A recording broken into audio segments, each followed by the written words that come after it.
Шымкент қаласы нөмірі 100 тоғжан балабақшасының ересек торына барамын. Менің есімім Мырзақатын Раяна Бақланқызы. Жасым 5-те, Жамбыл Жабай бата. Ал менде қолымда жай, қапақ төсі бүкіннен алғаным болсын саймаса, қапалық болмай кезінде ылғи болсын мамыражай.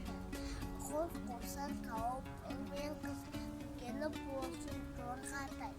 Ерте қойға кесіп туралы, неге кетсінде екі көрін ұқалап, егілексінде су сағасын тұрмалы. Бұлттың басын шындат, деуір жатсын болмалы. Шыққы бақсынға сауынып сүсіндірен көпшін сүбәлі. Жақсы сұттардыңыз естен қалын. Сұрайды, әтил, батай